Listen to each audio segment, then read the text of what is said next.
जय श्री राधे कृष्ण। आप सभी को श्री कृष्ण जन्माष्टमी की हार्दिक शुभकामनाएं। आज के दिन श्री कृष्ण जन्माष्टमी का व्रत रखना चाहिए। साथ ही श्री कृष्ण जन्माष्टमी व्रत कथा का श्रवण करना चाहिए। इससे व्रत का पुण्य फल प्राप्त होता है। तो आइए सुनते हैं श्री कृष्ण जन्माष्टमी व्रत कथा। प्राचीन समय की बात है। दुष्ट कंस ने एक ज्योतिषी से पूछा, हे ब्राह्मणों में श्रेष्ठ ज्योतिर्विद, मेरी मृत्यु किस प्रकार और किसके द्वारा होगी?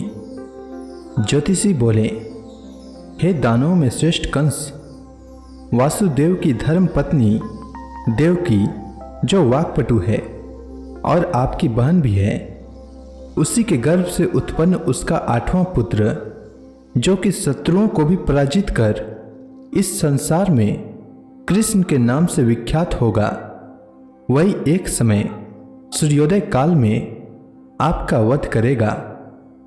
ज्योतिषी की बातें सुनकर कंस ने कहा, हे देवज, बुद्धिमानों में अग्रण्य, अब आप यह बताएं कि देवकी का 8वां पुत्र किस मास में और किस दिन मेरा वध करेगा?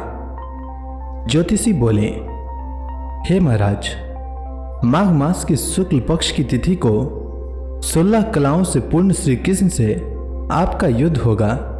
उसी युद्ध में वे आपका वध करेंगे। इसलिए हे महाराज, आप अपनी रक्षा यत्न पूर्वक करें। इसके बाद कंस ने अपनी बहन को बंदी गृह में डाल दिया और अपने एक द्वारपाल से कहा, मेरी इस प्राणों से प्रिय बहन की पूर्ण सुरक्षा करना। द्वारपाल ने कहा, ऐसा ही होगा महाराज, आप चिंता न करें। कंस के जाने के पश्चात उसकी छोटी बहन दुखित होते हुए जल लेने के बहाने घड़ा लेकर तालाब पर गई। उस तालाब के किनारे एक घंघोर वृक्ष के नीचे बैठकर देवकी रोने लगी। उसी समय एक सुंदर स्त्री जिसका नाम यशोदा था, उसने आकर देवकी से प्रिय वाणी में कहा, हे कांते, इस प्रकार तुम क्यों विलाप कर रही हो? अपने रोने का कारण मुझसे बताओ। तब दुखित देवकी ने यशोदा से कहा, हे बहन, नीच कर्मों में आसक्त दुराचारी मेरा ज्येष्ठ भ्राता कंस है। उस दुष्ट भ्राता ने मेरे कई पुत्रों का वध कर दिया। इस समय मेरे गर्भ में 8वां पुत्र है, वह इसका भी वध कर डालेगा। इस बात में किसी प्रकार का संशय या संदेह नहीं है, क्योंकि मेरे ज्येष्ठ भ्राता को यह भय है कि मेरे अष्टम पुत्र से उसकी मृत्यु अवश्य होगी। देवकी की बातें सुनकर यशोदा ने कहा, हे बहन, विलाप मत करो, मैं भी गर्भवती हूं। यदि मुझे कन्या हुई तो तुम अपने पुत्र के बदले उस कन्या को ले जाना। इस प्रकार तुम्हारा पुत्र कंस के हाथों मारा नहीं जाएगा। तदंतर कंस ने अपने द्वारपाल से पूछा, देवकी कहाँ है? इस समय वह दिखाई नहीं दे रही है। तब द्वारपाल ने कंस से नम्र वाणी में कहा, हे महाराज, आपकी बहन जल लेने तालाब पर गई हुई है। यह सुनते ही कंस क्रोधित हो उठा और उसने द्वारपाल को उसी स्थान पर जाने को कहा। द्वारपाल की दृष्टि तालाब के पास देवकी पर पड़ी। तब उसने कहा कि आप किस कारण से यहाँ आई हैं? उसकी बातें सुनकर देवकी ने कहा कि मेरे गृह में जल नहीं था, जिसे लेने मैं जलाशय पर आई हूँ। इसके पश्चात देवकी अपने गृह की ओर चली गई। कंस ने पुनः द्वारपाल से कहा, इस गृह में मेरी बहन की तुम पूर्णतः रक्षा करो। अब कंस को इतना भय लगने लगा कि गृह के भीतर दरवाजों में विशाल ताले बंद करवा दिए और दरवाजे के बाहर दैत्यों और राक्षसों को पहरेदारी के लिए नियुक्त कर दिया। कंस हर प्रकार से अपने प्राणों को बचाने के प्रयास कर रहा था। एक समय सिंह राशि के सूर्य में आकाश मंडल में जलाधारी मेघों ने अपना प्रभुत्व स्थापित किया। भादव मास की कृष्ण पक्ष की अष्टमी तिथि को घंघोर अर्धरात्रि थी। उस समय चंद्रमा भी वृष राशि में था। रोहिणी नक्षत्र बुधवार के दिन सौभाग्य योग से संयुक्त चंद्रमा के आधी रात में उदय होने पर आधी रात के उत्तर एक घड़ी जब हो जाए तो श्रुति स्मृति पुराणोक्त फल निसंदेह प्राप्त हो जाता है। ऐसे विजय नामक शुभ मुहूर्त में श्री कृष्ण का जन्म हुआ और श्री कृष्ण के प्रभाव से ही उसी क्षण बंदी गृह के दरवाजे स्वयं खुल गए। द्वार पर पहरा देने वाले पहरेदार राक्षस सभी मूर्छित हो गए। देवकी ने उसी क्षण अपने पति वासुदेव से कहा, हे स्वामी, आप निद्रा का त्याग करें और मेरे इस अष्टम पुत्र को गोकुल में ले जाएं। वहां इस पुत्र को नंद गोप की धर्म पत्नी यशोदा को दे दें। उस समय यमुना जी पूर्ण रूप से बाढ़ग्रस्त थी, किंतु जब वासुदेव जी बालक कृष्ण को सूप में लेकर यमुना जी को पार करने के लिए उतरे, उसी क्षण बालक के चरणों का स्पर्श होते ही यमुना जी अपने पूर्व स्थिर रूप में आ गई। किसी प्रकार वासुदेव जी गोकुल पहुंचे और नंद के गृह में प्रवेश कर उन्होंने अपना पुत्र तत्काल उन्हें दे दिया और उसके बदले में उनकी कन्या ले ली। वे तत्क्षण वहां से वापस आकर कंस के बंदी गृह में पहुंच गए। प्रातःकाल जब सभी राक्षस पहरेदार निद्रा से जागे तो कंस ने द्वारपाल से पूछा, अब देवकी के गर्भ से क्या हुआ? इस बात का पता लगाकर मुझे बताओ। द्वारपालों ने महाराज की आज्ञा को मानते हुए कारागार में जाकर देखा तो वहां देवकी की गोद में एक कन्या थी, जिसे देखकर द्वारपालों ने कंस को सूचित किया, किंतु कंस को तो उस कन्या से भय होने लगा।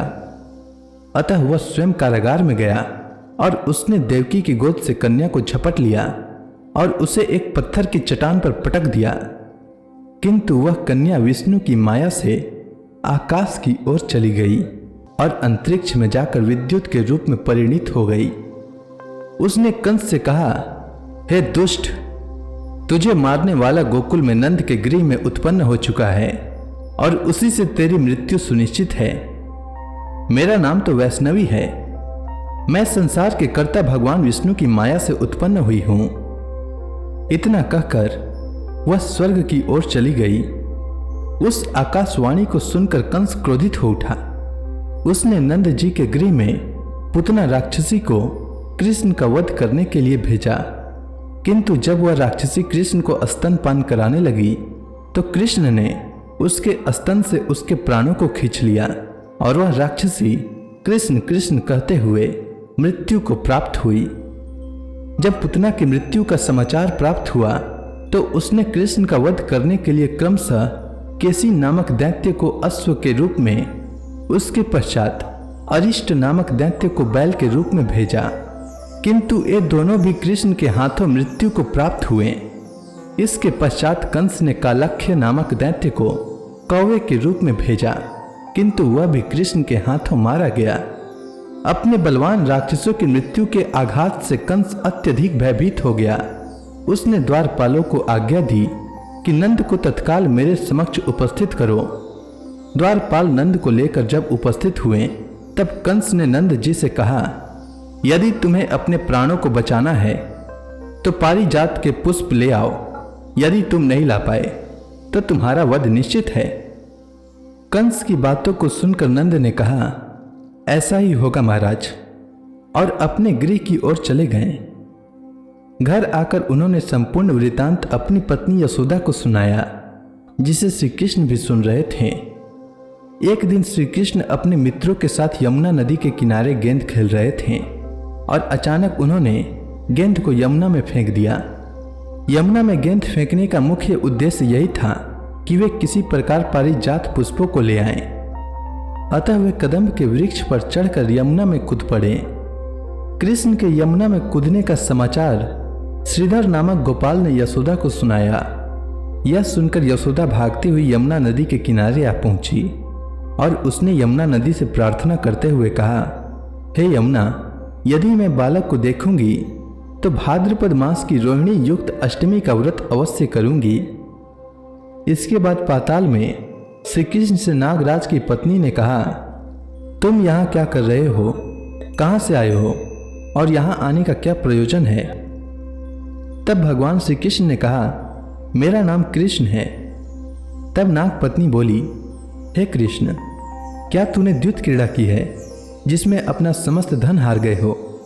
यदि यह बात सही है तो कंकड़, मुकुट और मणियों का हार लेकर अपने गृह में चले जाओ, क्योंकि इस समय मेरे स्वामी शयन कर रहे हैं। यदि वे उठ गए तो वे तुम्हारा भक्षण कर जाएंगे। नागपत्नी की बातें सुनकर कृष्ण ने कहा, हे कांते, मैं किस प्रयोजन से यहाँ आया हूँ वह वृतांत मैं तुम्हें बताता हूँ। समझ लो कि मैं कालिया नाग के मस्तक को कंस के साथ द्वित में हार चुका हूँ और वही लेने मैं यहाँ आया हूँ। बालक कृष्ण की इस बात को सुनकर नागपत्नी अत्यंत क्रोधित हो उठी और अपने सोए हुए पति को उठाते हुए उसने कहा, हे स्वामी, आपके घर यह शत्रु आया है, अतः आप इसका हनन कीजिए। अपनी स्वामिनी की बातों को सुनकर कालिया नाग निद्रावस्था से जाग पड़ा और बालक कृष्ण से युद्ध करने लगा। इस युद्ध में कृष्ण को मूर्छा आ गई। उसी मूर्छा को दूर करने के लिए उन्होंने गरुड़ का स्मरण किया। स्मरण होते ही गरुड़ वहां आ गए। श्री कृष्ण अब गरुड़ पर चढ़कर कालिया नाग से युद्ध करने लगे और उन्होंने कालिया नाग को युद्ध में पराजित कर दिया। अब कालिया नाग ने भली भांति जान लिया था कि मैं जिनसे युद्ध कर रहा हूं वे भगवान विष्णु के अवतार श्री कृष्ण ही हैं। अतः उन्होंने कृष्ण के चरणों में साष्टांग प्रणाम किया और पारिजात से उत्पन्न बहुत से पुष्पों को मुकुट में रखकर कृष्ण को भेंट किया। जब कृष्ण चलने को हुए तब कालिया नाग की पत्नी ने कहा, हे स्वामी, मैं कृष्ण को नहीं जान पाई। हे जनार्दन, मंत्र रहित, क्रिया रहित, भक्ति भाव रहित मेरी रक्षा कीजिए। हे प्रभु, मेरे स्वामी मुझे वापस दे दें। तब श्री कृष्ण ने कहा, हे सर्पिणी, दैत्यों में जो सबसे बलवान है उस कंस के सामने मैं तेरे पति को ले जाकर छोड़ दूंगा, अन्यथा तुम अपने गृह को चली जाओ।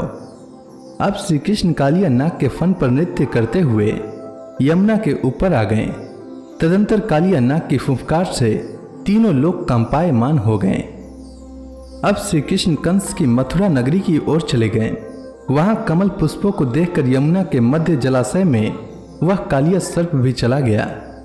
इधर कंस भी विस्मित हो गया तथा कृष्ण प्रसन्नचित्त होकर गोकुल लौट गए। उनके गोकुल आने पर उनकी माता यशोदा ने विभिन्न प्रकार के उत्सव किए। इसके बाद कंस का महाबलशायी भाई चाणूर के साथ श्री कृष्ण के मल्ल युद्ध की घोषणा हुई। कृष्ण एवं चाणूर का मल्ल युद्ध अत्यंत आश्चर्यजनक था। चाणूर की अपेक्षा कृष्ण बाल रूप में थे। भेरी, शंख और मृदंग के शब्दों के साथ कंस और केसी इस युद्ध को मथुरा की जनसभा के मध्य में देख रहे थे।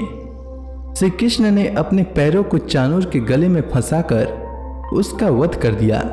चाणूर की मृत्यु के पश्चात उनका मल्ल युद्ध केसी के साथ हुआ। अंत में केसी भी युद्ध में कृष्ण के द्वारा मारा गया। केसी की मृत्यु प्रांत मल्ल युद्ध देख रहे सभी प्राणी श्री कृष्ण की जय जयकार करने लगे। बालक कृष्ण द्वारा चाणूर और केसी का वध होना कंस के लिए अत्यंत हृदय विदारक था। अतः उसने सैनिकों को बुलाकर उन्हें आज्ञा दी, तुम सभी अस्त्र शस्त्रों से सुसज्जित होकर कृष्ण से युद्ध करो।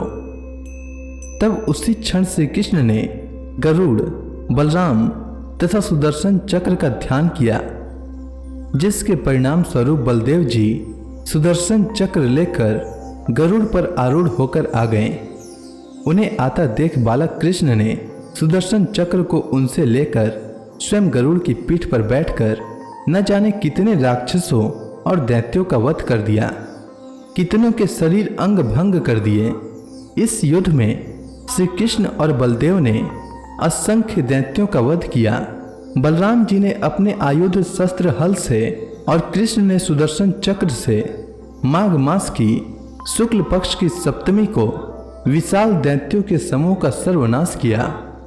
जब अंत में केवल दुराचारी कंस ही बच गया तो कृष्ण ने कहा, हे दुष्ट, अधर्मी, दुराचारी, अब मैं इस महायुद्ध स्थल पर तुझसे युद्ध करूंगा तथा तेरा वध कर इस संसार को तुझसे मुक्त करूंगा। यह कहते हुए श्री कृष्ण ने उसके केसों को पकड़ लिया और कंस को घुमाकर पृथ्वी पर पटक दिया, जिससे वह मृत्यु को प्राप्त हुआ। कंस के मरने पर देवताओं ने शंख घोष व पुष्प वृष्टि की। वहां उपस्थित समुदाय श्री कृष्ण की जय जयकार कर रहा था। कंस की मृत्यु पर नंद देव की वासुदेव, यशोदा और इस संसार के सभी प्राणियों ने हर्ष पर्व मनाया। तो इसी के साथ श्री कृष्ण जन्माष्टमी का व्रत कथा पूर्ण होता है। उम्मीद है आपको यह कथा अच्छी लगी होगी, तो प्रेम से बोलिए श्री कृष्ण भगवान की जय, बांके बिहारी लाल की जय।